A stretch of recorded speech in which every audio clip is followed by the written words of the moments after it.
नमस्कार, स्वागत करती हूं आप सभी का भारत 24 पर। मैं हूं आपके साथ पूर्णिमा मिश्रा और वक्त है वंदे भारत का। दुनिया का सबसे मजबूत लोकतंत्र भारत, जहां की हर एक खबर पर होती है दुनिया की नजर, और उस देश की ऐसी हर एक खबर की पूरी कहानी हम आपके लिए लेकर आते हैं वंदे भारत में, जिसका सीधा सरोकार है आपसे, देश से। आज वंदे भारत में बात होगी हिंसा से जूझ रहे मणिपुर की, जहां पर तमाम कोशिशों के बाद भी हालात सामान्य नहीं हो पा रहे। मणिपुर को लेकर सियासी पारा भी चढ़ चुका है, तो राहुल के दौरे के बाद कांग्रेस सरकार से सवाल कर रही है। वंदे भारत में आज अमित शाह के मिशन मेवाड़ की भी बात होगी। कर्नाटक में हार के बाद कैसे बीजेपी के लिए अब राजस्थान अहम हो गया है, ये भी आपको समझाने की कोशिश करेंगे, और आपको ये भी दिखाएंगे कि यूपी का माफिया डॉन मुख्तार कैसे ऑपरेशन पैंथर से डरा हुआ है। साथ ही 7 समंदर पार अमेरिका से आई भारतीय छात्रों के लिए बड़ी खबर भी आपको वंदे भारत में हम दिखाएंगे।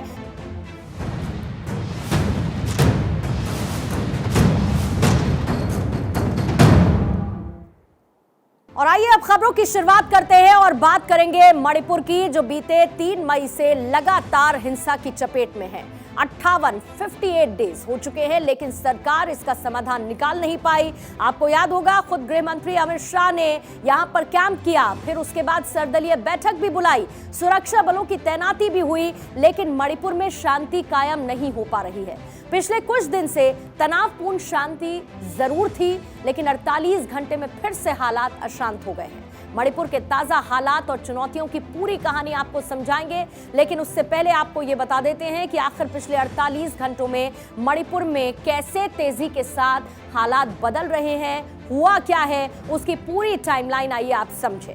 मणिपुर दौरे पर दरअसल गुरुवार को राहुल गांधी पहुंचते हैं। हिंसा की आशंका के चलते उन्हें बिष्णुपुर में पहले रोक दिया जाता है। गुरुवार रात को इम्फाल में बीजेपी के क्षेत्रीय कार्यालय के पास भीड़ इकट्ठा होती है। पुलिस ने भीड़ को रोकने के लिए आंसू गैस के गोले दागे और पुलिस की कार्रवाई से नाराज भीड़ ने आगजनी को अंजाम दिया। कांगपोकपी जिले के हर उठेल गांव में उपद्रवियों ने उसके बाद फायरिंग कर दी, जिसमें 2 लोगों की मौत की खबर सामने आई।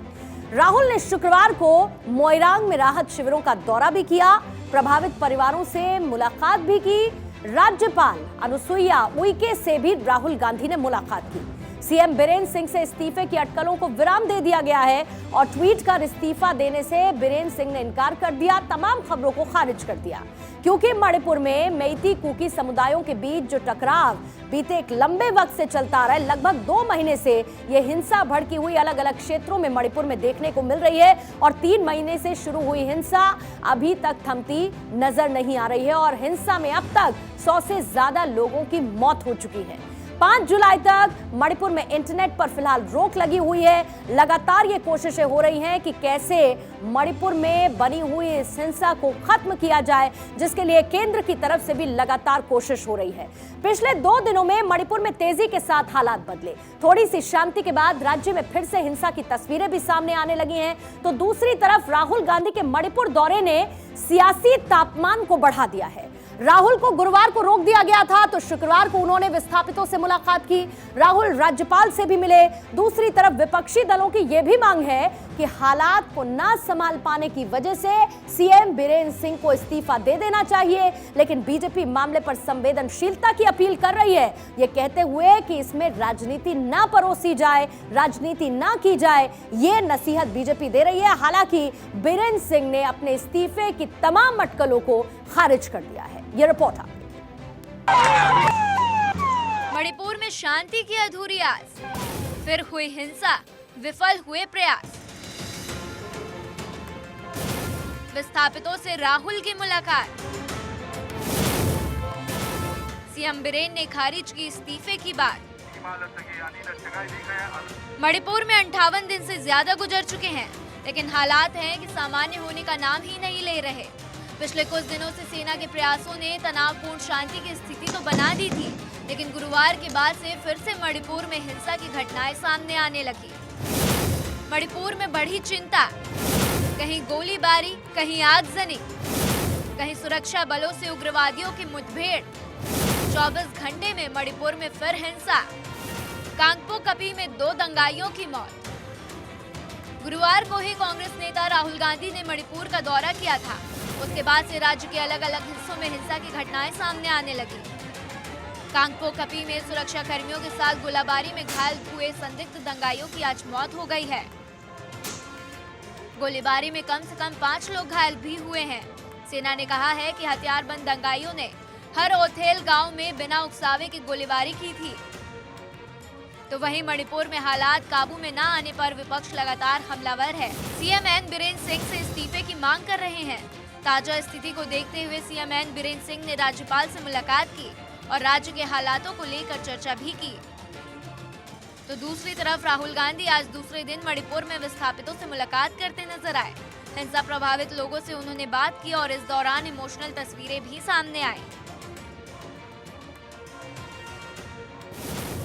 कांग्रेस के पूर्व अध्यक्ष राहुल गांधी विष्णुपुर जिले के मोइरांग शहर में थे। यहां वो 2 राहत शिविरों में गए और वहां लोगों से हिंसा और सरकार के कामकाज को लेकर बात की। सिविल सोसाइटी के लोगों से भी राहुल मिले और इसके बाद राहुल गांधी राज्यपाल अनुसुईया उइके से भी मिले और राज्य के हालातों को लेकर चर्चा की। राहुल के मणिपुर दौरे को लेकर सियासत भी तेज हो गई है। कांग्रेस लगातार सरकार पर विफलता के दोष लगा रही है, तो राहुल को जिस तरह गुरुवार को रोका गया उसको लेकर भी सवाल उठाए जा रहे हैं। विपक्ष सीएम बीरेन सिंह के इस्तीफे की मांग पर भी अड़ा हुआ है।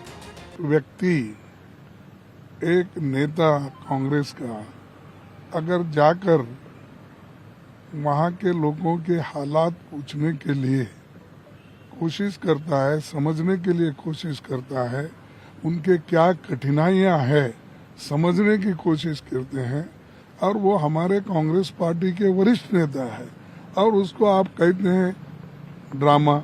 और जब अपोजिशन पार्टी के लोग पटना में मीटिंग करते हैं तो फोटो सेशन। तो ये जो इनकी मंशा है ये डेमोक्रेटिक माइंड वाले नहीं है। महामहिम राष्ट्रपति को तुरंत राज्यपाल को बर्खास्त कर देना चाहिए, उनको पदच्युत कर देना चाहिए। हिंदी में इसका मतलब है पद से हटा देना चाहिए, क्योंकि जो राज्यपाल अपनी संवैधानिक सीमाएं नहीं जानता उसको अपने पद पे रहने का कोई औचित्य नहीं है। दूसरी तरफ शुक्रवार को ही सीएम बीरेन सिंह ने भी राज्यपाल से मुलाकात की और राज्य में शांति कायम करने के लिए सरकार के उठाए जा रहे कदमों की जानकारी दी। विपक्ष उनसे लगातार इस्तीफे की मांग कर रहा है। अटकलें थी कि वो शुक्रवार को पद से इस्तीफा दे देंगे, लेकिन समर्थकों को उनके घर के सामने प्रदर्शन और लगातार अपील के बाद से उन्होंने साफ कर दिया गया कि ऐसे हालात में वो इस्तीफा नहीं देंगे। मणिपुर में अब तक की हिंसा में 100 से ज्यादा लोगों की मौत हो चुकी है। 3 मई से शुरू हुई विरोध की आग अभी तक ठंडी नहीं हो पाई है, तो विपक्ष खासकर कांग्रेस के हमलावर होने से मामले पर सियासत भी बढ़ती जा रही है। बीजेपी ने सर्वदलीय बैठक बुलाकर मामले पर समाधान की कोशिश जरूर की थी, लेकिन राहुल के मणिपुर जाते ही सियासी टकराव बढ़ गया और अब बीजेपी भी कांग्रेस पर सियासत करने के आरोप लगा रही है।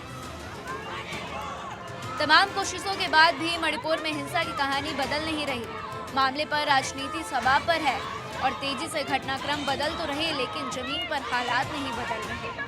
मणिपुर में अनुसूचित जनजाति का दर्जा देने की मेइती समुदाय की मांग के विरोध में शुरू हुई झड़प अब हक की लड़ाई में बदल चुकी है, जिसमें कुकी और नगा पीछे हटने को तैयार नहीं। और इसमें से हिंसा की इन तस्वीरों को बदलने के लिए सरकार आगे कैसे बढ़ेगी, विपक्ष के सवालों का कैसे जवाब देगी, राज्य सरकार के सामने क्या विकल्प बचे हैं, ये सारे बड़े सवाल हैं।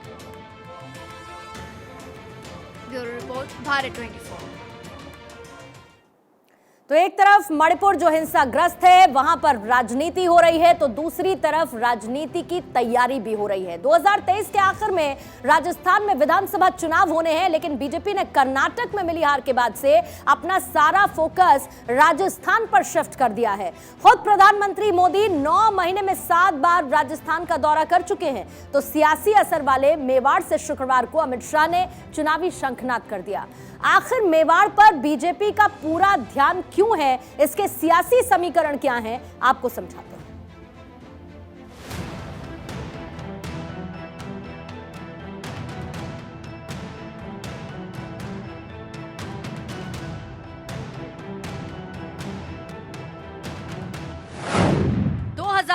का वार, बीजेपी ने शुरू किया प्रचार।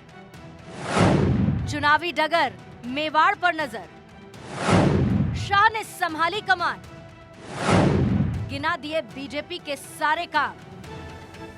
राजस्थान के 2023 में होने वाले विधानसभा चुनाव को लेकर बीजेपी अब एक्टिव मोड पर आ गई है। पार्टी राज्य में तो अपनी तैयारियों को धार दे ही रही थी, अब दिग्गज नेताओं ने भी कमान संभाल ली है। शुक्रवार को उदयपुर में गृह मंत्री अमित शाह ने जनसभा को संबोधित किया और बीजेपी सरकार के कामकाज को लोगों के बीच रखा। मित्रों, मोदी जी के नेतृत्व में ये 9 साल में देश के करोड़ों किसानों को पहली बार 6,000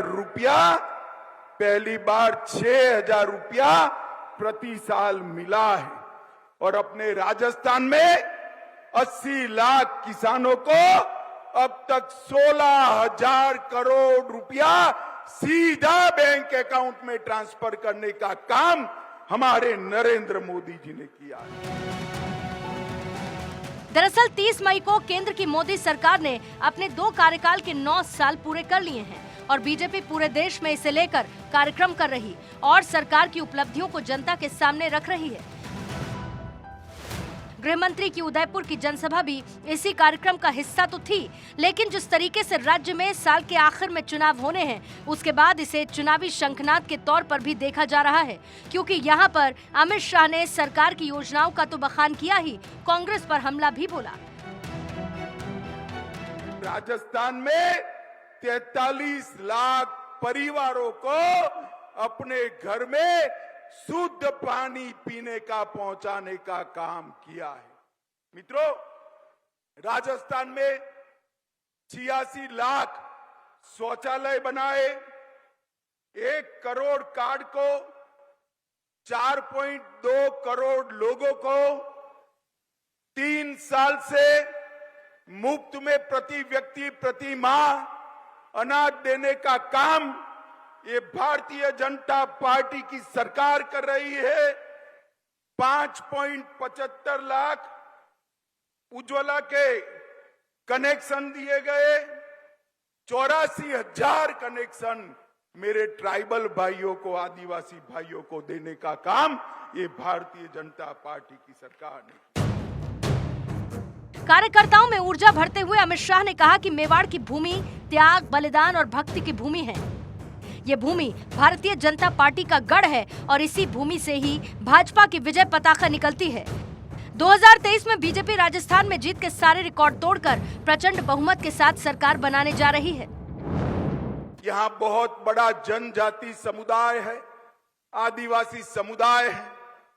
मेवाड़ के राणाओं ने जो लड़ाई लड़ी, इसके साथ मेरे आदिवासी भील भाई कंधे से कंधा लड़ाकर मुगलों के सामने लड़ने का काम आदिवासियों ने किया है और स्वतंत्रता संग्राम में ढेर सारे गौरवमय प्रकरण मेरे आदिवासी भाइयों के नाम पर लिखे हैं।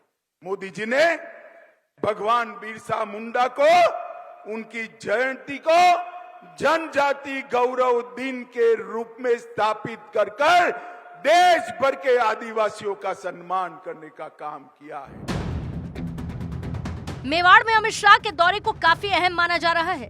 राजस्थान की राजनीति में ये इलाका काफी असर डालने वाला माना जाता है। मेवाड़ की धरती उदयपुर में आयोजित शाह की रैली के कई राजनीतिक मायने भी हैं। राजस्थान में 2019 में लोकसभा चुनाव में बीजेपी अपने सहयोगियों के साथ सारी 25 सीटें जीत गई थी। उदयपुर में लोकसभा की कुल 8 सीटें हैं। 6 सीटें अभी बीजेपी के पास हैं। बागड़ क्षेत्र में 28 विधानसभा सीटें, बीजेपी को पिछली बार 15 सीटें मिली। बागड़ क्षेत्र में राजपूत और आदिवासी ज्यादा हैं। बीजेपी इस वोट बैंक पर अपनी पकड़ को और मजबूत करना चाहती है। राजपूत बीजेपी का कोर वोट बैंक माना जाता है। राजस्थान में राजपूत करीब 14% हैं। 60 विधानसभा सीटों पर राजपूतों का असर है। मेवाड़ से ही सीपी जोशी और गुलाब चंद कटारिया आते हैं। उदयपुर में हुआ था कन्हैया लाल हत्याकांड। बीजेपी कन्हैया लाल हत्याकांड को मुद्दा बनाना चाहती है। कर्नाटक में मिली हार के बाद बीजेपी अपना फोकस अब राजस्थान पर शिफ्ट कर चुकी है और पीएम से लेकर पार्टी अध्यक्ष और दूसरे बीजेपी नेता राज्य का दौरा कर जनसभाएं कर रहे हैं। अमित शाह की इस रैली के बाद अब जुलाई में पीएम मोदी राज्य के दौरे पर आएंगे और जनसभा को करेंगे संबोधित। बीजेपी के लिए राजस्थान कितनी अहमियत रखता है, इसका अंदाजा इस बात से लगा सकते हैं कि खुद पीएम मोदी बीते 9 महीने में 7 बार राज्य का दौरा कर चुके हैं। Bureau report, Bharat 24।